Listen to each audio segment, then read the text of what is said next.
호세아서는 12선지서 중에 한 권이죠. 가장 먼저 시작하는 선지서 중에 한 명입니다. 우리가 여기서 선지서를 들어가기 전에 이 선지자, 예언자라고 불리는 사람들이 어떤 사람인가에 대해서 먼저 알기를 원합니다. 점성술자라고 우리가 볼 수 있고, 또 예언자가 등장하고 선지자 똑같은 말인데요.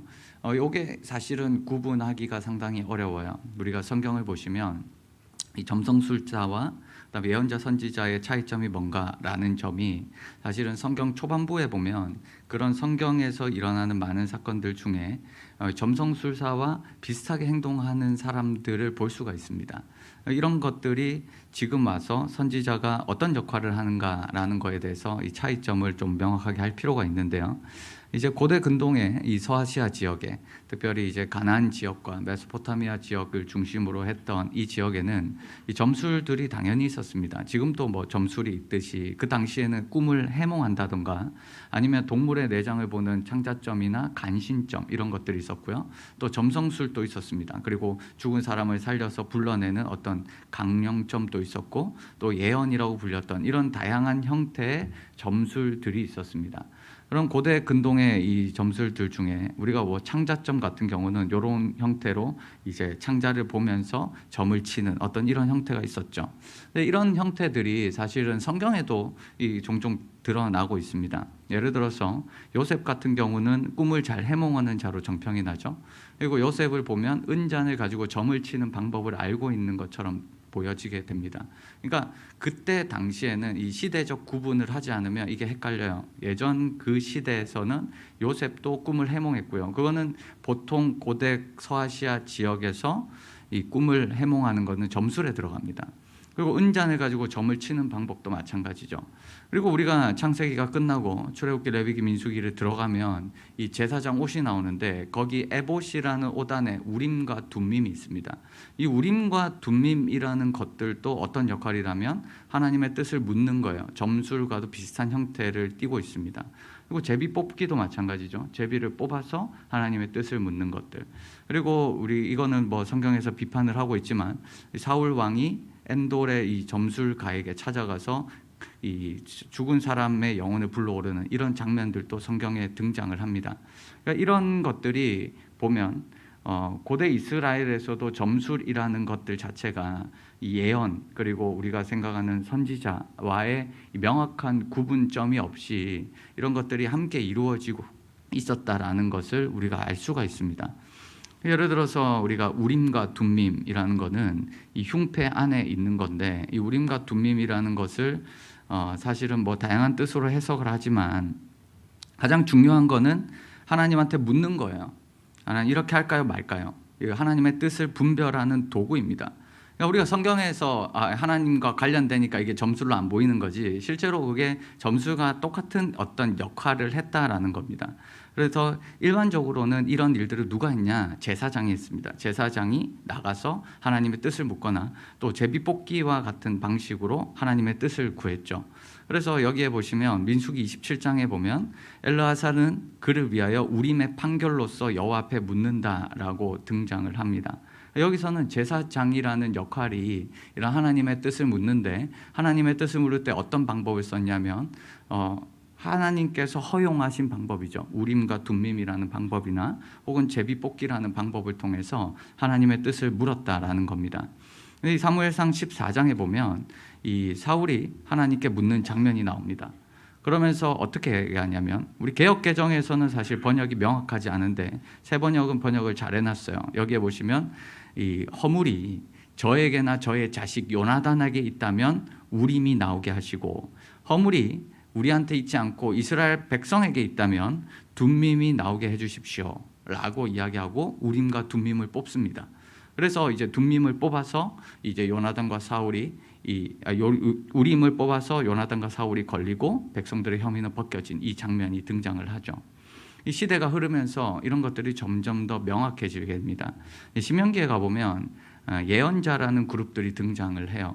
사실은 이 전까지는 예언자라는 그룹이 명확하게 등장하지 않습니다. 우리가 예언자라고 번역을 할 수도 있고 뭐 선지자라고도 번역을 할 수 있는데 똑같은 말이고요.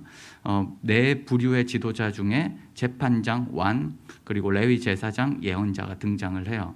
그러니까 이전까지는 제사장이 사실은 예언자의 역할까지 같이 했습니다.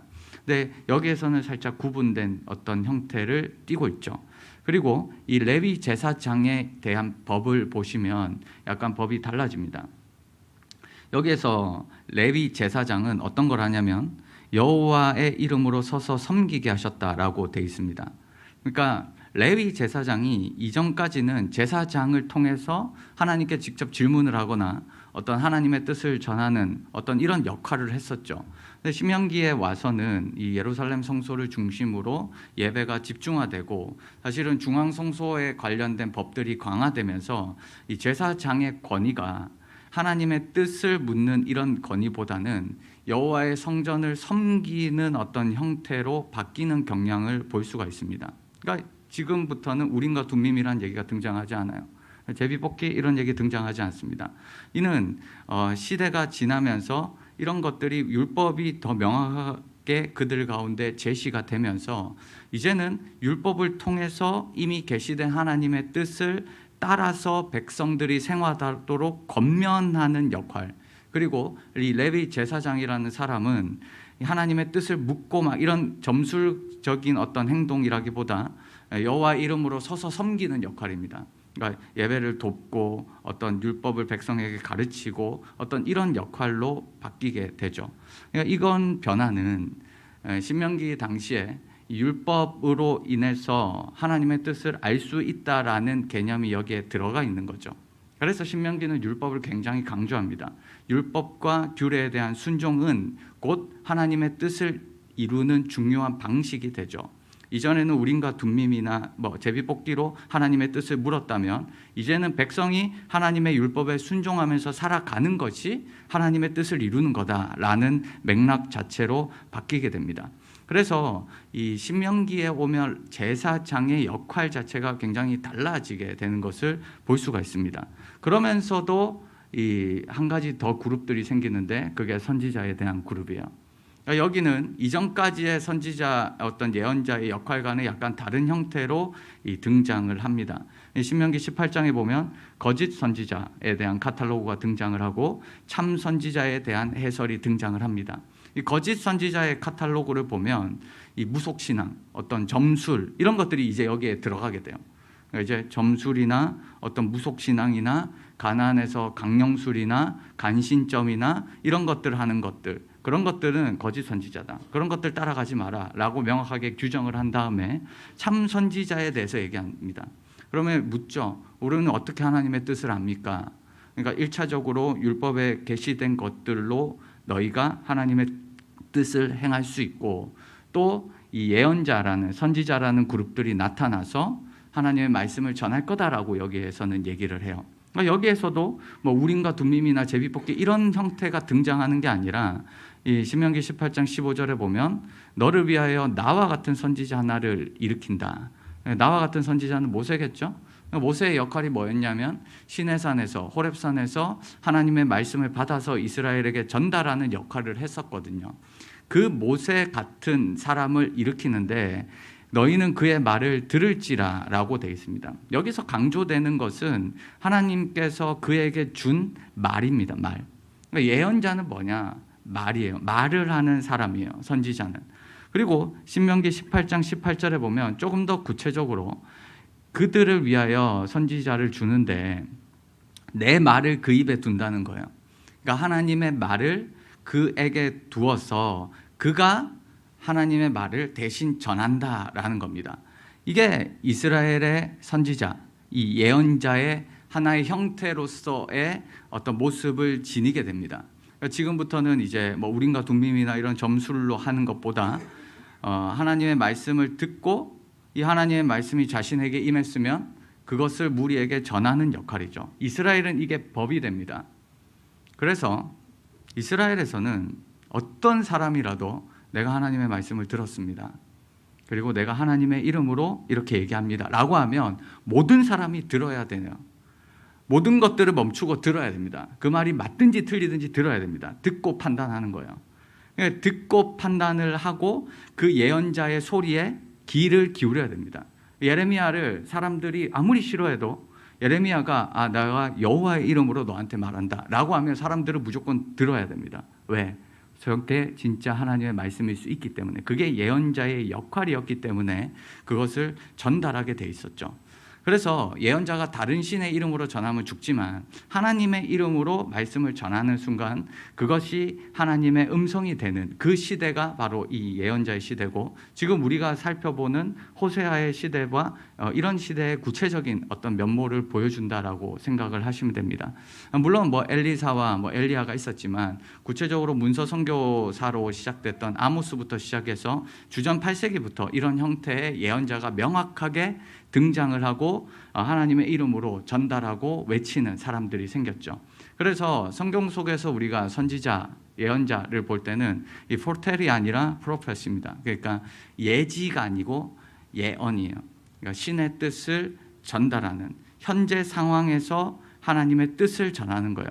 그러니까 예지는 미래 일을 얘기하는 거죠. 미래 사건을 예측하거나 미래 일을 얘기하는 어떤 형태라기보다 성경에서 말하는 선지자와 예언자는 지금 현재 하나님의 뜻을 전하는 거고, 그것을 바탕으로 해서 미래를 얘기해주고 앞으로 너희가 이렇게 살아야 된다는 어떤 교훈적인 내용이 바로 신의 뜻을 전달하는 이런 예언자의 역할입니다.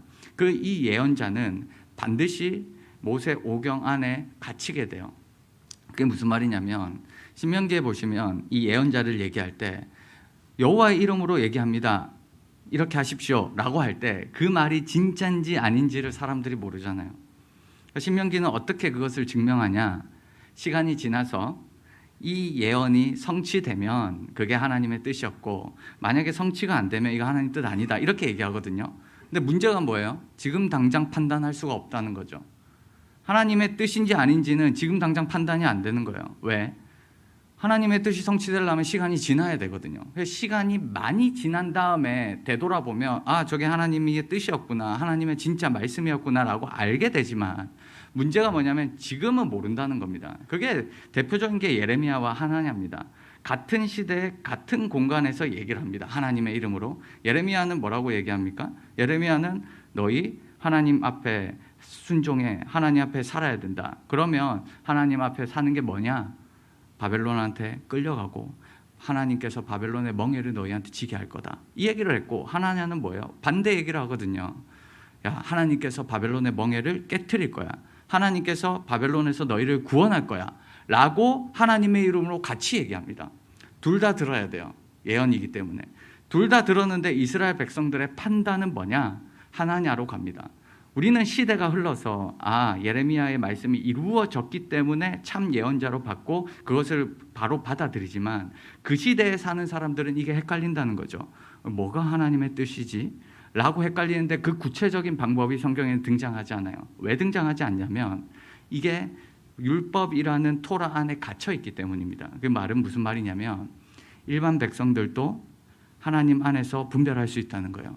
지금이랑 똑같습니다. 성경을 통해서 구체적인 하나님의 뜻을 분별할 수 있듯이, 거짓 선지자와 참 선지자를 구별할 수 있듯이, 너희도 내가 준 율법을 통해서 그 율법을 지키는 것이 하나님의 뜻을 이루는 건데, 그 구체적인 방법 속에서 예언자가 나와서 얘기를 할 때 그것을 너희가 분별할 수 있도록 율법을 줬다는 겁니다. 그래서 이 예언자에게 확실하게 아는 것은 역사를 지나야 알지만, 이 율법의 근거에서 이거를 판단할 수 있는 능력이 너희한테 있다라고 얘기했기 때문에 거기에 대해서 더 이상 언급을 하지 않는 겁니다. 그러니까 이거는 단순히 우리가 그때 하나님의 예언을 하나님의 말씀인지 몰랐어요 라고 핑계댈 수 없게끔 이 구체적인 어떤 정황과 역할들 속에서 그들에게 이미 하나님께서 율법으로 계시했다라는 것을 전제로 깔고 있는 거죠. 그래서 우리가 호세아는 이 얘기를, 하나님의 말씀을 전달하는 사람인데, 각 선지서를 여러분들이 공부하시고 또 묵상하실 때 가장 중요한 게 뭐냐면 그 시대의 배경입니다. 그게 무슨 말이냐면 호세아 1장 1절을 보면 호세아에게 임한 하나님의 말씀이다, 여호와의 말씀이다 라고 시작을 하는 거죠. 그러니까 이제부터 호세아는 예언자로서 하나님의 말씀을 전달을 합니다. 그런데 이 하나님의 말씀은 영원하신 하나님의 말씀입니다. 그리고 호세아도 뭐 사람이 달라지지 않아요. 이 두 가지가 똑같다면 이 두 가지가 여호와의 말씀이 전달될 때에 달라지는 게 뭐냐면 그 시대와 상황입니다.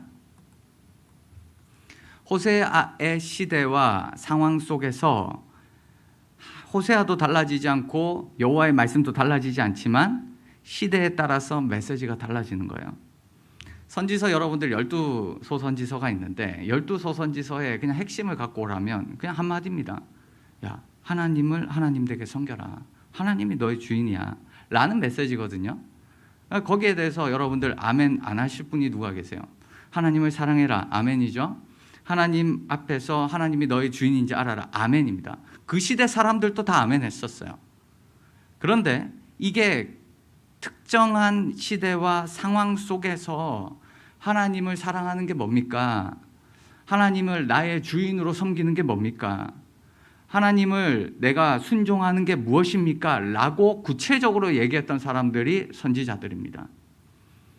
예레미야는 하나님을 사랑해라 라고 얘기한 다음에 뭐라고 했어요? 너 하나님 앞에 순종해. 하나님 사랑해. 하나님이 너의 주인이야. 아멘 하고 그 다음에 뭐라고 해요? 너가 아멘 하면 너 바벨론한테 끌려가. 그러니까 사람들이 뭐 합니까? 싫은 거예요. 하나님을 사랑하라는 이 추상적인 메시지는 아멘을 하지만 이 추상적인 메시지에서 구체적으로 들어가면 사람들이 싫어하는 거죠.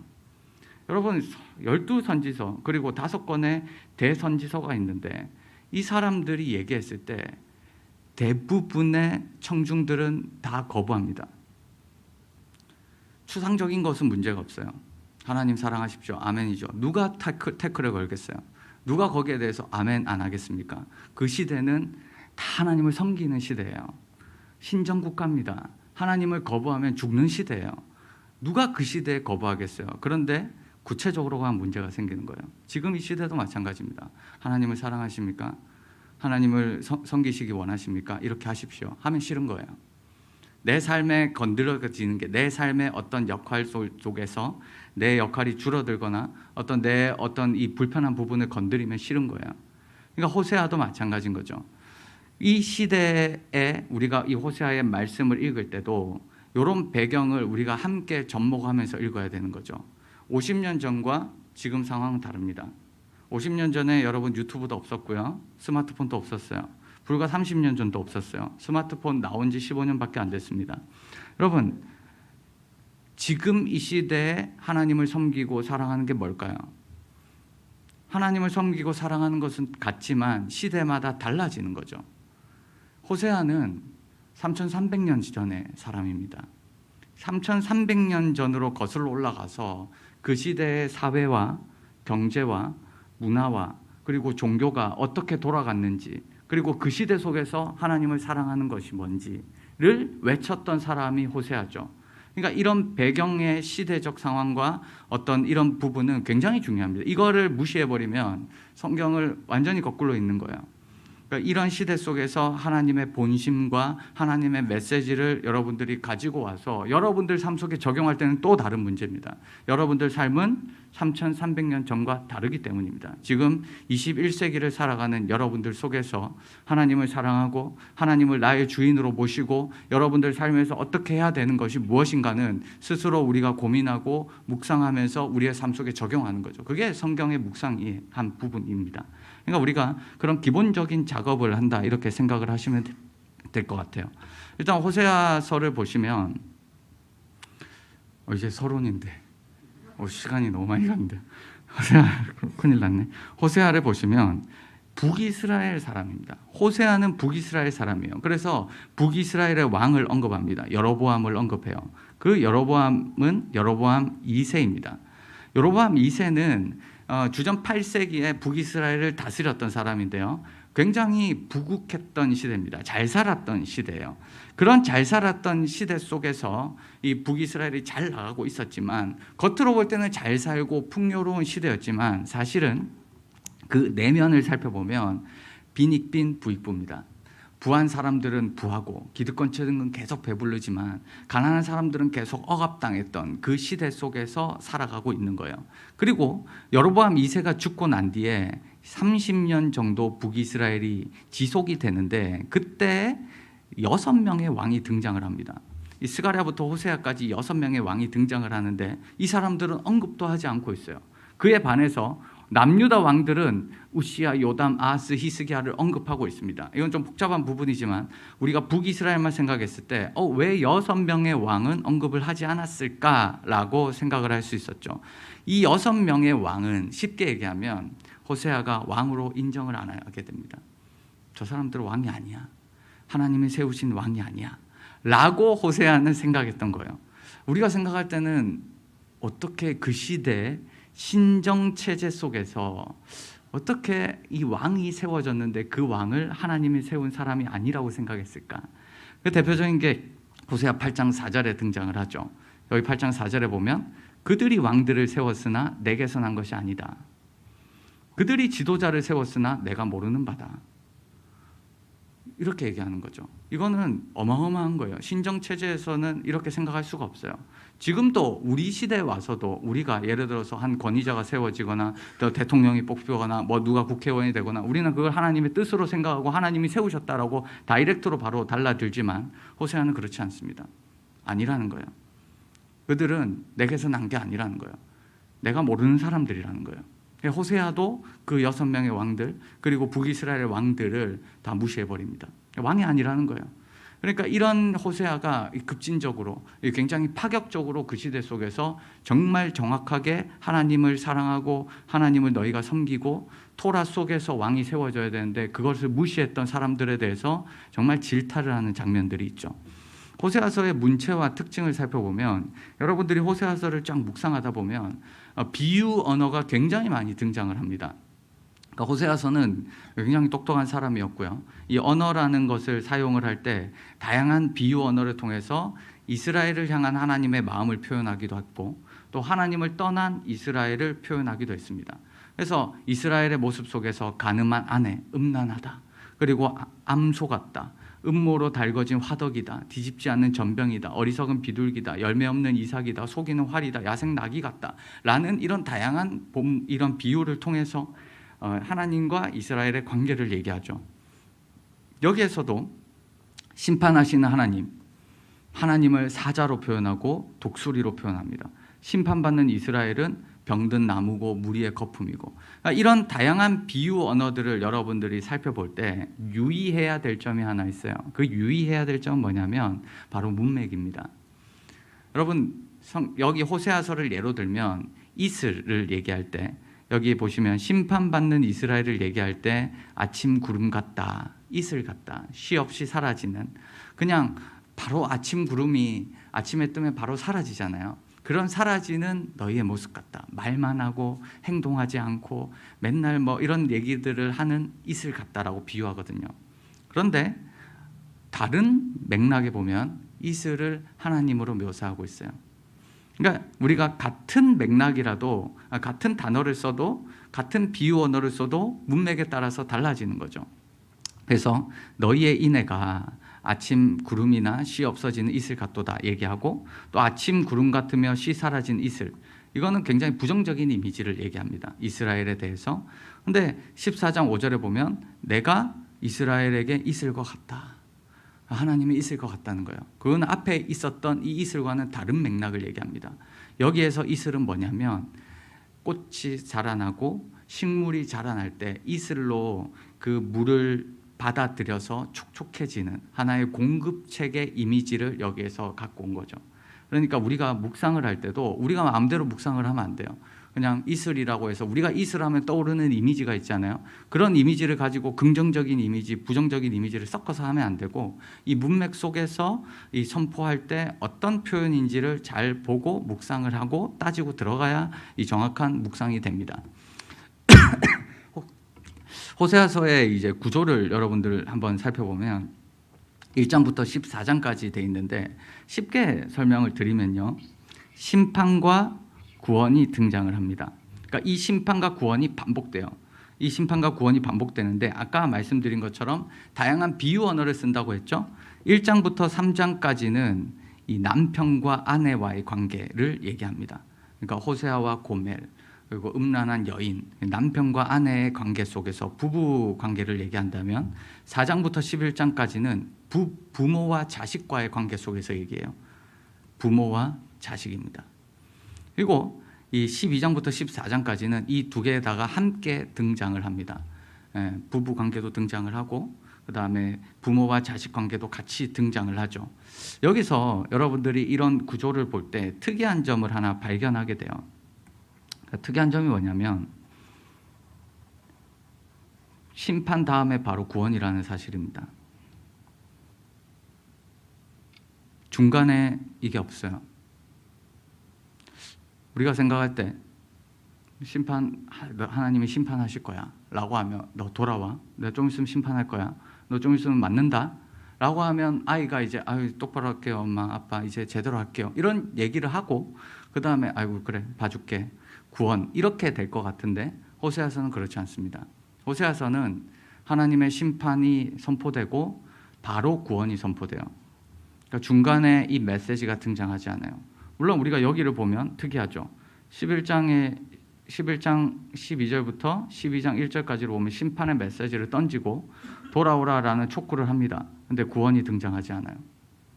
이 말은 뭐예요? 너희가 돌아오든지 말든지 심판은 있다는 거예요.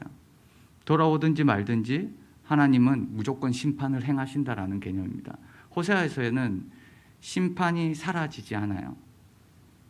심판은 결정된 겁니다. 무조건 두드려 맞는 겁니다. 그 두드려 맞는 것을 결정한 다음에 그 다음에 하나님께서 너희를 회복시킬 거야 라는 일방적인 심판과 선포의 내용이 반복돼요. 여기 보시면 여기는 돌아오라는 내용이 있고 구원이 있는데요 라고 생각할 수 있잖아요. 그러나 14장 4절에 이 구원의 내용을 보시면 내가 그들의 반역을 고치고 기쁘게 그들을 사랑하리니 나의 진노가 그에게서 떠났음이라 라고 돼 있는데 여기서 이 번역이 기쁘게라고 번역되어 있지만 이 네다바라는 단어는 자발적인 겁니다. 내가 그들의 반역을 고치고 내가 자발적으로 자원함으로 그들을 사랑하겠다. 여기에서는 이스라엘 백성들의 행동이 들어가지 않습니다. 우리가 보통 생각할 때 구약은 율법, 신약은 은혜 그 전혀 아닙니다. 그거는 누가 그런 얘기를 했는지 제가 잘 모르겠는데 구약학자로서 굉장히 화가 나는 말입니다. 구약은 율법, 신약은 은혜. 성경을 정말 모르는 사람들이 얘기하는 거예요. 호세아만 보더라도 여러분들 구원은 사람들의 행위에서 나오는 게 아닙니다. 그냥 은혜예요. 그냥 하나님께서 자발적으로 너희를 건지시고 구약 속에 굉장히 은혜가 강하게 등장하는 거죠.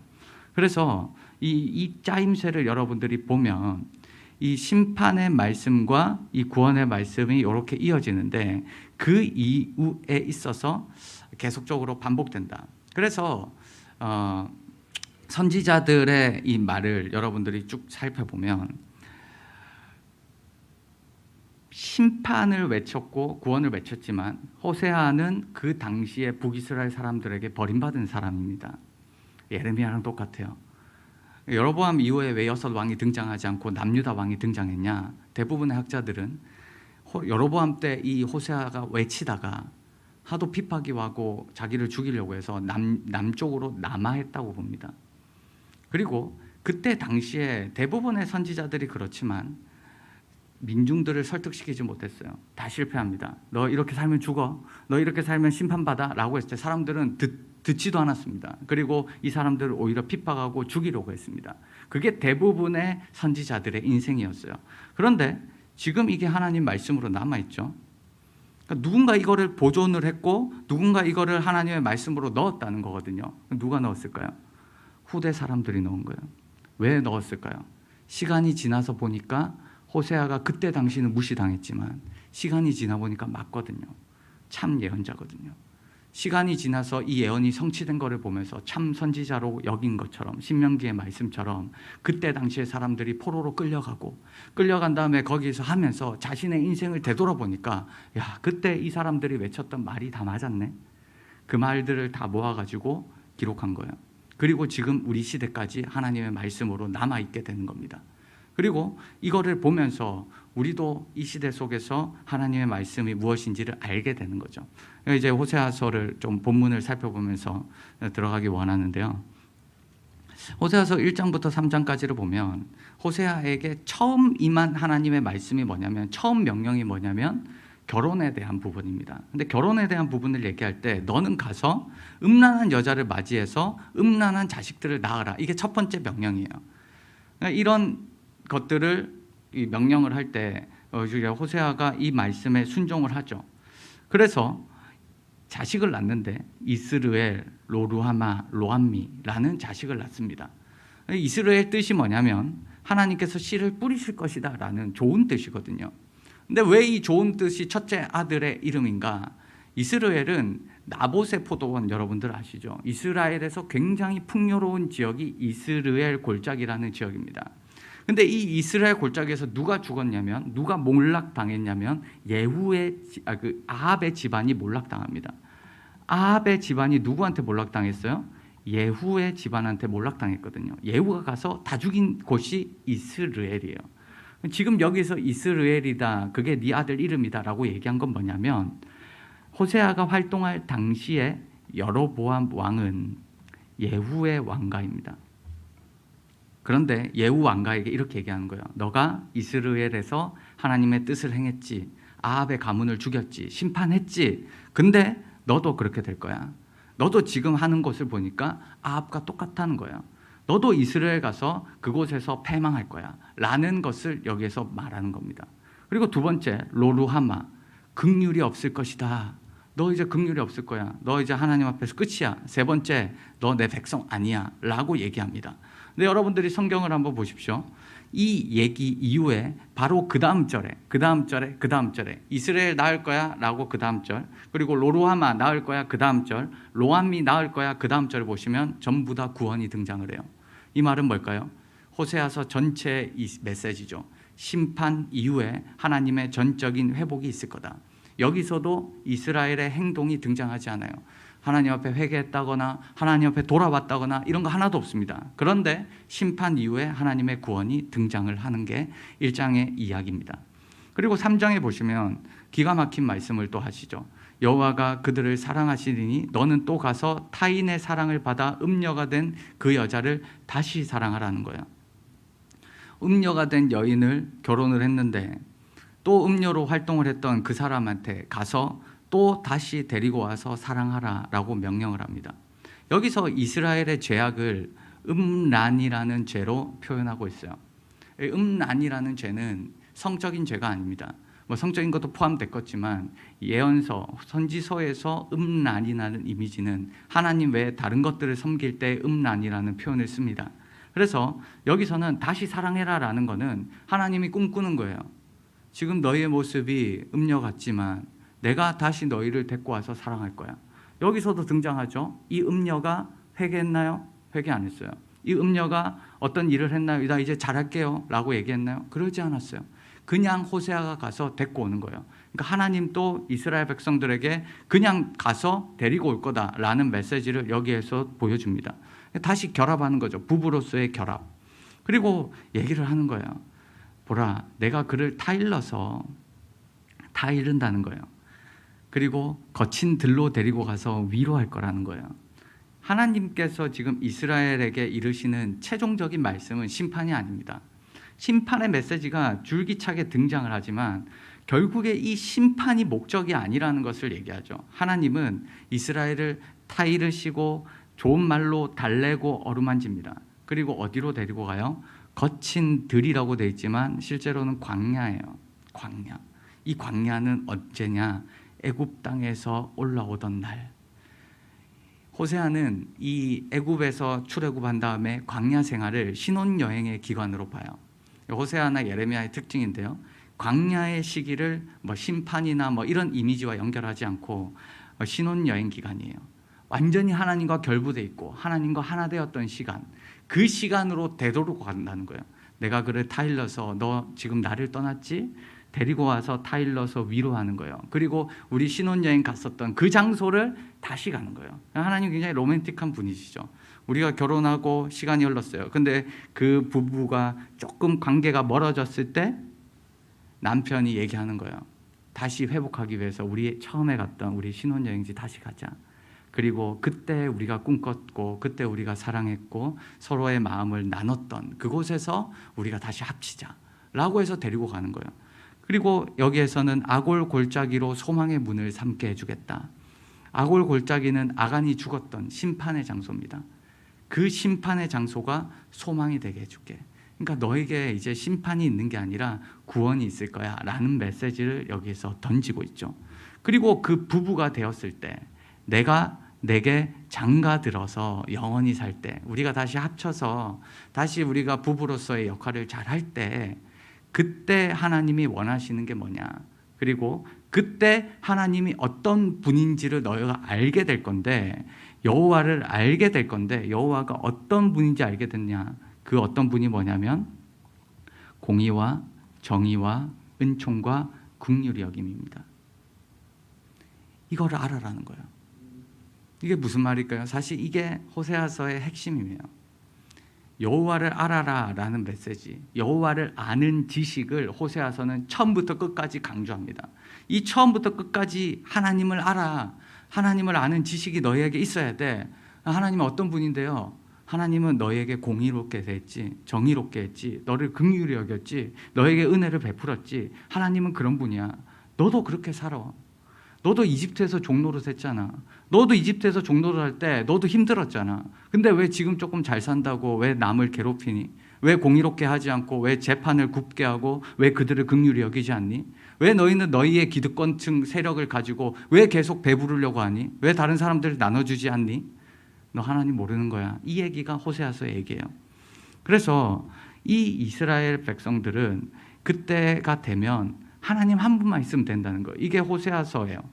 이스라엘 자손이 돌아와서 하나님 여호와, 그날 하나님만 경외하는 날이에요. 여기에 보시면 지도자도 필요 없어요. 제사도 필요 없어요. 주상도 없어도 돼요. 에봇도 없고 드라빔도 없어도 돼요. 왕도 없어도 된다는 거예요. 이거는 다 본질이 아니라는 거예요. 너에게 왕이 있지, 지도자가 있지, 그거는 하나님의 뜻을 이루기 위해서 내가 왕을 세운 거야. 지도자를 세운 거는 하나님의 공의와 정의를 세우기 위해서 약한 자를 괴롭히지 말라고 지도자를 세운 거야. 제사를 세운 거는 하나님과 가까이 하기 위해서 하나님 앞에 다가오라고 제사를 만든 거야. 근데 지금 이게 다 악용되고 있다는 거예요. 모든 게 악용돼서 하나님을 찾지 않고 헛짓하고 있다. 다 필요 없다는 거예요. 왕도 없고 지도자도 없고 제사도 없어도 돼. 그날에는 너와 나, 하나님과 나와 그 은혜와 그 하나님과 백성과 은혜, 이것으로 충분할 거야 라는 것을 호세아서 3장에서 얘기합니다.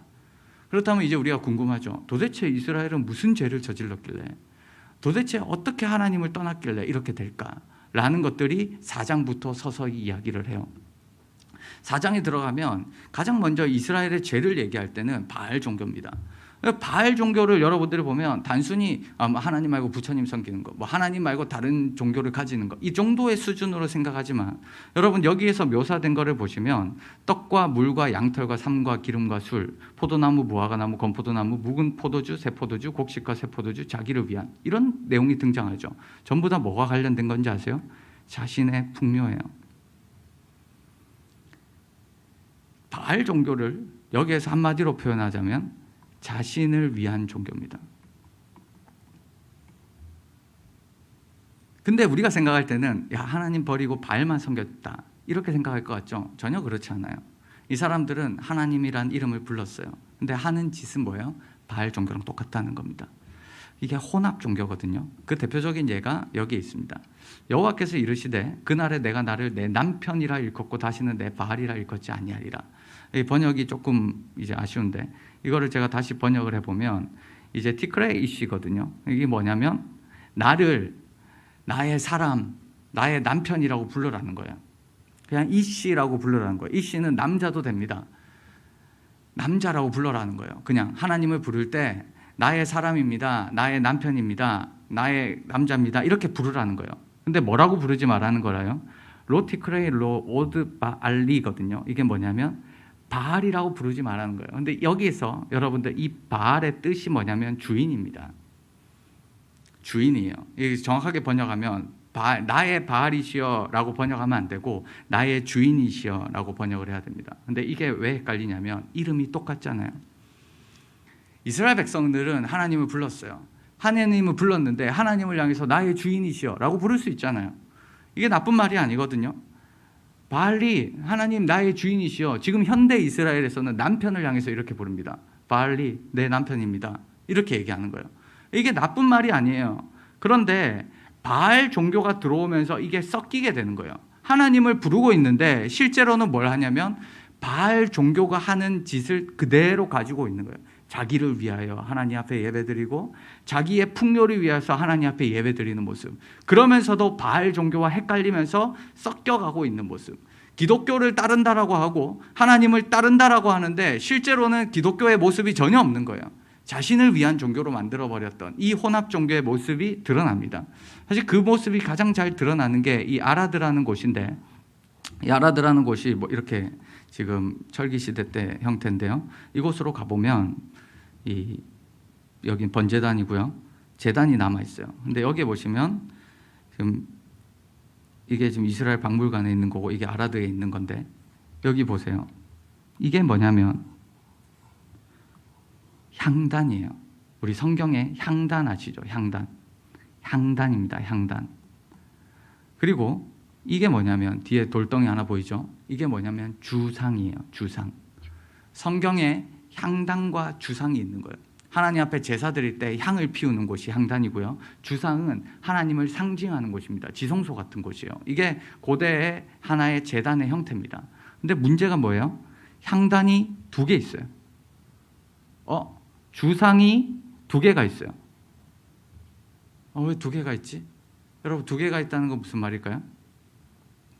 2명의 신을 섬겼다는 겁니다. 바알과 아세라. 바알은 아내 아세라가 있다고 생각했어요. 주전 8세기 당시에 하나님도 아내가 있을 거야. 하나님과 옆에 아세라를 만들어 놓은 거예요. 이게 언제 파헤쳐졌냐면 종교개혁 때 부서졌습니다. 그래서 종교개혁 때 히스기야나 요시야 때 이게 하나가 부서진 모습으로 발견돼요. 그러니까 완전히 회파시킨 거죠. 이게 이 바알 종교 주전 8세기에 있었던 우상숭배의 대표적인 예입니다. 이제 쿤질렛 아주르드라는 곳으로 가면 여기에 있는 곳인데 여기에서 뭐가 발견됐냐면 비문이 발견됐어요. 이 비문에서 뭐가 되어 있냐면 여호와와 사마리아의 여호와와 그의 아세라 앞에서 축복했다. 여호와와 그의 아세라. 이게 하나의 세트로 등장을 하죠. 그러니까 주전 8세기에는 하나님도 섬기고 하나님 옆에 이 아내가 있다 생각해서 아세라를 섬기는 거예요. 그 사람들이 그 신들이 우리한테 풍요를 준다 생각한 거예요. 이게 풍요의 종교가 바알의 종교거든요. 이 사람들은 하나님을 섬기는 것처럼 보이지만 실제로는 바알을 섬겼던 모습이라는 겁니다. 여러분 우리가 생각을 해보세요. 1대, 2대, 3대, 4대 기독교인들을 보게 되는데 그런 기독교인 집안이 한순간에 불교로 전향하기가 쉬울까요? 어렵거든요. 여러분 생각해 보십시오. 다윗과 솔로몬 때부터 이스라엘을 섬겼던 민족입니다. 그 민족의 정체성이 하나님이에요. 그 하나님을 섬겼던 사람들이 갑자기 다른 신으로 넘어갈 수 있을까요? 넘어가지 않아요. 절대 넘어가지 않죠. 넘어가면 반역자죠. 그럼 왜 이런 혼합 종교가 나오는가? 서서히 들어가는 거예요. 바알과 하나님이 섞여서 이런 모습들이 지금 여기에 호세아서에 등장을 합니다. 제사를 드려도 그 본질이 풍요에 대한 제사고 자신의 탐욕을 위한 제사이기 때문에 그거는 바알 종교가 되는 겁니다. 지금도 마찬가지죠. 우리가 이 시대에 하나님을 섬기고 있고 교회를 섬기고 교회를 다니고 있지만 그 마음 가운데 자신을 위한 종교가 된다면 그건 우상숭배고 자신을 위한 풍요를 위한 종교가 된다면 그거는 우상숭배랑 똑같다라는 것을 지금 호세아가 얘기하는 거예요. 그러니까 호세아가 얘기하는 대상을 여러분들이 잘 아세요. 잘 아시면 호세아가 얘기하는 대상은 새신자가 아닙니다. 안 믿는 사람이 아니에요. 다른 타종교인들이 아닙니다.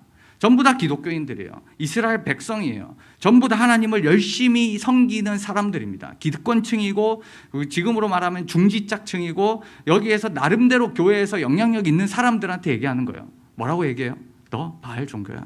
너 그렇게 섬기는 거 하나님 믿는 거 아니야. 너 그렇게 섬기는 거 하나님 사랑하는 거 아니야. 라고 얘기하니까 교회에서는 난리가 나는 거예요. 네가 뭔데? 네가 뭔데 왜 나한테 이렇게 하냐? 라고 하면서 호세아가 담임 목사였다면 쫓겨나는 거죠. 쫓겨나서 다른 지역으로 가서 또 얘기하고 또 쫓겨나고 다른 이런 사람이 호세아입니다. 여러분 호세아서를 자세히 보십시오. 제사 얘기가 나오지 않아요. 여러분 선지서의 내용 중에 제사 때문에 문제가 된 게 없습니다. 지금 말로 하면 무슨 말인지 아세요? 예배 너 왜 잘 안 드려? 이런 얘기 안 합니다. 왜? 원래 다 예배 잘 드리는 분들이니까. 제사 이야기 나오지 않아요. 무수한 제사가 있어요. 번제 있고 매일매일 새벽기도 드리고 매일 수요예배 드리고 매일 금요기도 드리고 주일날 드리고 예배는 또 왜 그렇게 많은지 매일매일 하나님 앞에 제사 드리고 예배 드리는데 선지자들은 그것에 관심을 두지 않아요. 뭐에 관심을 두고 있어요? 너가 하나님을 닮았냐는 거예요. 너가 정의롭게 행동하고 있어? 공의롭게 하고 있어? 인자와 진리가 너희 삶 속에 있어? 하나님께서 너희에게 명령하는 그건데 왜 너희 삶 속에 그게 없냐는 거예요. 주전 8세기에 이스라엘에는 농업 경제의 이 성장과 정치적 변화들이 굉장히 많았습니다. 이스라엘 초기에는 어떤 형태였냐면 여러분 이스라엘 초기에는 토지 세습제였어요. 자기만의 가문에 토지가 하나님께서 주신 할당된 기업이 있었습니다. 자급자족이 가능했던 사회예요. 그때는 그냥 자급자족하면 돼요. 거기서 자기 토지에서 농사해서 먹고 살면 됩니다. 부유하지 않더라도 먹고 살만 했어요. 그렇게 사람들이 살아갔는데 시대가 바뀌는 거예요. 왕정이 들어오고 중앙집권화가 들어오는 거예요. 그런 중앙집권화가 되면서 어떻게 되냐면 왕정은 농민으로부터 세금을 받습니다. 세금을 받으니까 흉년이 한번 들면 힘든 거예요. 사람들이 안 그래도 힘든데 세금까지 내야 돼? 두 번째, 왕은 그것을 유지하기 위해서 자신의 측근들에게 토지를 줬어요. 토지를 준 게 사무엘상 22장에 등장합니다. 토지는 줄 수 없는 거거든요. 근데 왕이 자신의 측근들에게 포도밭도 주고 토지를 줍니다. 어떻게 줬을까요? 누군가에게 뺏어서 주는 거예요. 세 번째, 지배 엘리트층의 경제적 사회적 조작 때문에 사람들이 법을 이용하는 거예요. 그 법을 이용해서 가난한 농민들의 토지를 대량 구매하게 됩니다. 그리고 토지를 뺏긴 사람들은 먹고 살 길이 없어서 어떻게 될까요? 소장농이 되는 거예요. 노예가 되는 거예요. 조선시대랑 똑같은 양반이어도 재산이 몰수되고 재산이 몰수되면 어떻게 돼요? 이 사람은 노예로 팔려가는 거예요. 그게 주전 8세기에 일어났던 일입니다. 하층민들이 폭력과 억압에 시달려가지고 사회적 문제가 심각했죠. 경제는 성장해요. 그러나 이런 부는 누가 가져가냐? 상류층이 가져갔어요. 귀족들에게 집중돼 있었습니다. 그런 부유한 지주들은 더 불립니다. 자신의 재산을 더 불려서 농민들로부터 토지를 강탈합니다. 그리고 농지를 장악해요. 하나님의 기업인데 그런 거 없어요. 그때부터는 너희가 정당하게 나한테 빌렸는데 왜 안 갚냐는 거예요. 착취하게 됩니다. 그래서 여러분 아모스서, 미가서를 보십시오. 지배 계층에 대한 불이한 방법으로 가난한 사람들을 억압하지 마. 미가서 2장 2절에는 밭들을 탐내어서 뺏는구나. 밭들을 탐내어서 집들을 뺏는구나. 아모스서에는 뭐라 나오는지 아세요? 은 두냥에 의인이 팔리는구나. 신발 한 켤레에 가난한 자가 팔리는구나. 그만큼 어려웠다는 거예요. 가난한 사람들은 어려워서 자기 자신을 팔아야 살아갈 수 있는 시대예요. 그런 시대 속에서 여러분들 호세아는 이 땅에는 진실도 없다. 인애도 없다. 하나님을 아는 지식도 없다는 거예요. 그게 진짜 하나님이 원하시는 삶이라는 거예요. 너가 진짜 원하는 삶이 뭐냐는 거죠. 오직 저주와 속임과 살인과 도둑질과 간음과 포악과 피를 뒤엎는 거예요. 그게 하나님을 믿고 있는 사람들이 이렇게 살았다는 겁니다. 똑같이 이사야서는 뭐라고 합니까? 그 시대예요. 주전 8세기 시대. 내 고관들은 패역했다는 거예요. 도둑과 짝했고 뇌물을 사랑하고 예물을 구하고 고아를 위하고 신원하지 않고 가부의 송사를 수리하지 않는 거예요. 유전 무죄가 되는 거예요. 돈 있는 사람은 죄가 성립되지 않는 거예요. 돈 없는 사람은 죄가 없어도 죄가 되는 거예요. 그 시대가 바로 주전 8세기의 시대입니다. 그래서 호세아는 너가 진짜 하나님을 사랑한다. 하나님이 나의 주인이라고 하면 너가 뭘 해야 되냐. 너는 공의가 없다는 거예요. 하나님을 닮아가야 된다는 거예요. 그래서 이 삶을 풍요를 구하는 이 시대 속에서 정말 하나님을 아는 지식이 있는 사람들이 어떤 행동을 해야 되는가가 호세아서가 얘기하는 겁니다. 호세아서 6장 1절부터 3절을 보시면 너무 유명한 말씀이 나오죠. 너무 유명해서 더 이상 설명이 필요 없어요. 여기 보시면 같이 한번 읽어볼까요? 1절 준비 시작. 오라 우리가 여호와께로 돌아가자. 여호와께서 우리를 찢으셨으나 도로 낫게 하실 것이요 우리를 치셨으나 싸매어 주실 것임이라. 네, 2절 보면 여호와께서 이틀 후에 우리를 살리시며 셋째 날에 우리를 일으키시니 우리가 그의 앞에서 살리라. 그러므로 우리가 여호와를 알자. 힘써 여호와를 알자. 그의 나타나심은 새벽빛같이 어김없고 땅을 적시는 늦은 비와 같이 우리에게 임했다. 너무 좋은 말씀이죠. 너무 좋은 말씀이라서 많이 인용도 되고 설교도 합니다. 그런데 이 얘기를 할 때 하나님의 반응이 냉소적이에요. 하나님은 이 메시지에 대해서 무시해버립니다. 그게 호세아 6장 4절입니다. 바로 그 뒤죠. 에브라임아 내가 내게 어떻게 하랴. 유다야 내가 내게 어떻게 하랴. 너희의 인애가 아침 구름이나 쉬없는 이슬 같다. 지금 무슨 말이에요? 6장 1절부터 3절까지의 이야기가 입술로만 하는 거짓 회개라는 거예요. 그런 맥락에서 6장 1절부터 3절은 거짓말입니다. 이스라엘 백성들의 거짓말이에요. 대한성서공회, 여러분들 성경표 대한성서공회에서 나왔죠. 이 대한성서공회 6장에 한번 보십시오. 1절부터 3절의 이 메시지를 거짓말로 받아들여서 맨 위에 뭐라 적혀 있어요? 백성들의 불성실한 회개라고 적혀 있습니다. 이건 뭐냐면 불성실한 회개라는 거예요. 6장 1절부터 3절을 보면 하나님을 컨트롤하려는 모습이 나와요. 구체적인 모습이 등장하지 않아요. 그들에게는 인애와 진실이 없어요. 하나님을 아는 지식이 없어요. 4절부터 7절까지 하나님은 여기에 대해서 완전히 무시해버립니다. 여러분 욥의 세 친구 말이 틀린 게 아니에요. 이 말 자체가 틀린 게 아닙니다. 여러분 욥의 세 친구를 보세요. 엘리바스의 말. 여러분 신약 성경에서 사도 바울이 인용합니다. 엘리바스의 말을. 그 말이 문제가 아니에요. 근데 그 말의 문맥이 문제가 됩니다. 그 상황이 문제가 돼요. 그 상황 속에서 엘리바스가 욥한테 그런 말을 하면 안 된다는 거예요. 하나님의 말씀은 상황과 환경을 떠날 수가 없습니다. 시대적 문맥을 함께 볼 수밖에 없어요. 말은 맞아요. 말은 맞는데 그 말이 상황과 맞지 않으면, 문맥을 고려하지 않으면 틀린 말이 되는 거예요. 지금 이스라엘은 하나님을 오해하고 있어요. 그들은 자신이 회개하면 하나님이 언제든지 자신을 용서해 주는 분으로 착각하고 있습니다. 이게 무슨 말인지 아세요? 우리 마음대로 살다가 하나님 앞에 기도하면 되지. 착각이죠. 하나님께서 왜 너희를 받아줘요? 왜 너희를 받는다고 생각해요? 그 마음 가운데 뭐가 있는지 아세요? 우리가 하나님을 컨트롤할 수 있다고 생각하는 거예요. 우리가 하나님 앞에 똑바로 하면 우리가 하나님을 컨트롤할 수 있어. 그리고 여기서 이 메시지입니다. 이들은 얘기하는 거예요. 야, 우리 돌아가자 하나님 앞에. 하나님 돌아가면 우리 싸매어 줄 거야. 입술에 회개나 있지만 그들의 실제 삶에 아무 변화가 없어요. 지금 문제가 뭐예요? 그들의 삶이 문제거든요. 그들의 삶을 고쳐야 되거든요. 근데 그들 모습 속에서는 삶을 고치고 싶은 마음이 전혀 없어요. 그냥 하나님 앞에 입술로 얘기하는 거예요. 여기 보십시오. 이틀 후에 우리를 살리시고 셋째 날에 우리를 일으키신다 라는 표현은 하나님의 회복과 이 놀라운 능력이 즉각적으로 일어날 거다라는 것을 얘기합니다. 하나님이 기계인가요? 하나님이 뭐 자판기인가요? 뭐 이렇게 100원 넣으면 100원 딱 떠갖고 음료수를 만질 수 있는, 살 수 있는 그런 하나님이 아니거든요. 우리가 하나님을 컨트롤할 수 없어요. 하나님 회개하면 우리를 받아주시겠지. 맞죠? 맞죠. 근데 너희의 삶을 고치지 않으면 하나님 안 받아주신다는 거예요. 하나님 예배드리면 하나님 우리 받으시겠죠. 맞죠. 가인과 아벨을 보십시오. 안 받잖아요. 가인의 예배는 받지 않잖아요. 그러니까 이 사람들은 전혀 하나님 앞에 하나님의 본심과 전혀 관계없이 자기가 아는 신념, 자기가 아는 종교, 그 종교 속에서 경험했던 거에만 근거해서 자신의 삶을 변화시키지 않으면서 그냥 하나님을 기계적으로 받아들이고 있어요. 예배하고 기도하면 언제든지 하나님이 우리한테 은혜 주시겠지. 안 준다는 거예요. 이게 호세아 1장부터 여기 호세아 6장의 1절부터 3절에 아주 유명한 말씀입니다. 거짓말이라는 거예요. 호세아가 뭘 외칠까요? 호세아는 공의와 정의와 은총과 긍휼이 여김, 여호와의 말씀을 들으라는 거예요. 너희 가운데 진실도 인애도 하나님을 아는 지식도 없다는 거예요. 오늘 우리가 읽었던 호세아 6장 6절, 나는 인애를 원하고 제사를 원하지 않는다는 거예요. 너희 번제 많이 드리지 원하지 않는 거예요. 하나님은 뭘 원하냐? 하나님 아는 것을 원한다는 거예요. 하나님을 닮아가는 걸 원한다는 거예요. 그들은 아담처럼 언약을 어기고 거기에서 나를 반역한다는 거예요. 호세아서에서 이 6장 6절이 예수님께서 2번 인용하십니다.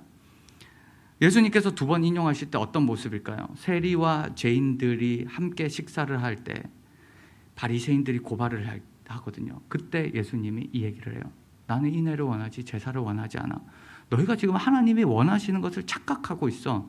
두 번째는 안식일에 이삭을 잘라 먹는 제자들을 고발하는 바리새인들을 향해서 얘기하거든요. 예수님께서는 단호하게 여기에서 제사를 원하는 게 아니라는 거예요. 경건한 종교 생활을 원하는 게 아니라는 거예요. 하나님이 원하시는 것은 하나님을 진실하게 섬기면서 하나님을 닮아가는 그 고백이 필요하다는 겁니다. 그런 맥락에서 하나님 앞에 돌아오라는 거예요. 하나님을 알아라는 거예요. 하나님이 무엇을 원하는지 너희가 제발 알라. 그리고 그 알을 통해서 너희의 삶에 변화를 주라는 거예요. 그 변화 없는 인생 속에서 하나님은 너희의 제사를 받지 않으신다. 그리고 호세아 9장부터 10장까지를 가면 기브아 시대라고 얘기합니다. 기브아의 시대 같다. 기브아의 시대가 뭘까요? 사사기 19장, 20장에 등장합니다. 베냐민 사람들이 성폭행한 사건이에요. 레위인의 첩을 성폭행한 사건입니다. 그리고 이 레위인의 첩을 성폭행해서 돌아갔을 때 레위인이 토막을 내가지고 그거를 각 지파에게 보냈던 시대가 기브아의 시대예요. 지금 북왕국의 형편이 기브아의 시대 같다는 거예요. 성폭행을 얘기하는 게 아니라 약자를 짓밟고 유린하는 시대라는 거예요. 그 시대가 지금 너희의 시대다라고 얘기합니다. 호세아서 11장에서는 하나님의 애끓는 마음을 얘기합니다. 이스라엘을 아들로 불러요. 이스라엘이 어렸을 때 내가 사랑해서 내 아들을 애굽에서 불렀다는 거예요. 범죄를 하고 있는 아들을 향해 돌아와라 해도 돌아오지 않는 그들을 향해서 하나님께서 애끓는 마음이 등장합니다. 그게 호세아 11장에 구구절절이 등장하는데 이 11장 8절을 보시면 이스라엘아 내가 어찌 너를 버려두겠냐, 내가 어찌 너를 놓겠냐, 너를 내가 어찌 스보임은 소돔과 고모라 멸망할 때 같이 망한 도시입니다. 그 도시처럼 내가 어찌 너를 멸망의 길에 그냥 내버려 두겠냐, 내 마음이 내 속에서 돌이키어 나의 긍휼이 온전히 불붙듯했다라고 하는 거예요. 11장은 하나님께서 지금 이스라엘 향해서 어떤 마음을 가지고 있는지를 보여줍니다. 부모가 자식을 때릴 때가 있어요. 심판할 때가 있어요. 부모가 자식을 때릴 때 자식은 단순히 아프지만 부모의 마음은 찢어지는 거거든요. 부모의 마음은 찢어지면서 자식을 때리는 거거든요. 그 애끓는 마음을 하나님의 마음으로 표현하는 겁니다. 자녀를 향해서, 잘못된 길로 가는 그 자녀를 향해서 부모의 심정으로 괴로워하는 그 하나님 앞에서 그들을 향해서 내 마음이 타올라서 가만히 있을 수 없는, 그래서 내 마음을 돌이켜서 그래도 내 자식이니까 내 마음을 돌이켜서 그들에게 긍휼을 부어주시겠다, 그들을 구원해 내시겠다 라고 지금 하나님께서 얘기하는 겁니다. 그래서 얘기하는 거죠. 하나님을 아는 지식을 끊임없이 얘기하면서 너도 고아였지 않냐라는 거예요. 너도 고아였지 않냐, 너도 이집트 땅에서 고아처럼 살았고 종처럼 살았지 않냐, 너에게 내가 긍휼을 베풀어 주지 않냐, 그런데 왜 너는 다른 사람에게 긍휼을 베풀지 않냐 라는 것들이 지금 하나님을 아는 지식과 다 연결되어 있습니다. 그래서 호세아서 2장, 6장, 10장, 12장, 14장에 보면 하나님을 아는 지식은 그들의 삶과 연결되어 있고 공의와 정의와 인애와 이런 자비로 연결이 되어 있습니다. 하나님을 아는 지식은요, 세상에서 가장 신비로운 것 같지만, 그런 종교적인 표현인 것 같지만요, 뜬구름 잡는 소리가 아니에요. 호세아 시대 때 하나님을 아는 지식은 자신의 일상에서 하나님의 뜻을 실현하는 거였어요. 하나님을 닮을 삶을 살아라는 거였어요. 그게 하나님을 아는 지식으로 등장을 합니다. 지금 이 시대는 어떻게 될까요?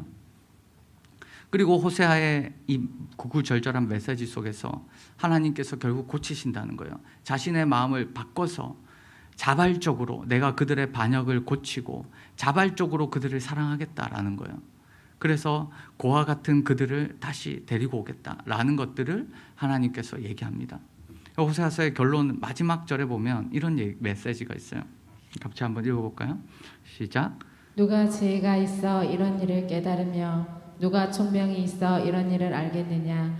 여호와의 도는 정직하니 의인은 그 길로 다니거니와 그러나 죄인은 그 길에 걸려 넘어지리라. 아멘. 아멘. 호세아서 14장 9절에는 이 마지막 메시지로 마무리를 하고 있습니다. 누가 지혜가 있어서 이 일을 깨닫고 누가 총명이 있어서 이 일을 알겠냐라는 거죠. 호세아의 메시지의 결론은 이 지혜, 이 총명이 뭐냐면 하나님을 아는 것이에요. 하나님께 돌아오는 거고 그것이 지혜와 총명으로 등장하는 거죠. 호세아서의 메시지는 일관되게 하나님을 아는 지식을 얘기하는데, 이 하나님을 아는 것은, 하나님께로 돌아온다는 것은 자신이 행했던 불의를 고백하는 거예요. 자신이 의지했던 풍요에서 떠나가는 거고요. 그리고 열방을 의지하지 않는 거죠.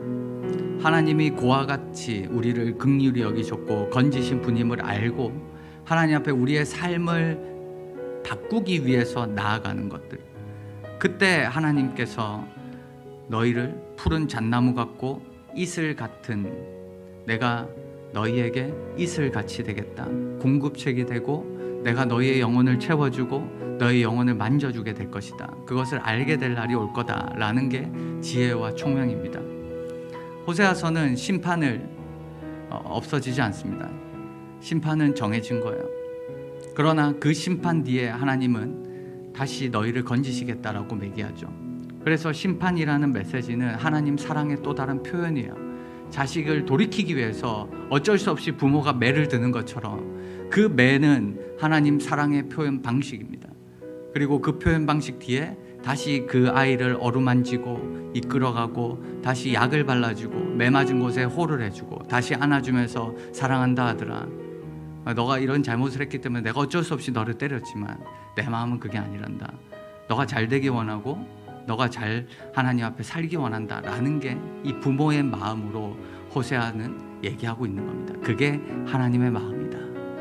우리가 이 시대 호세아서를 보면서 우리의 삶 속에서 하나님은 뭘 하는 것이 무엇일까요? 무엇을 원하실까요? 하나님은 우리 개인의 삶이 다 다릅니다. 주어진 환경이 달라요. 처해진 형편이 달라요. 그 형편 속에서 과연 하나님이 나의 삶 속에 원하시는 게 뭘까? 그리고 나는 무엇을 하기 원하실까? 나의 삶에서 무엇을 바꿔서 하나님 앞에 드려야 될까? 그것이 무엇일까?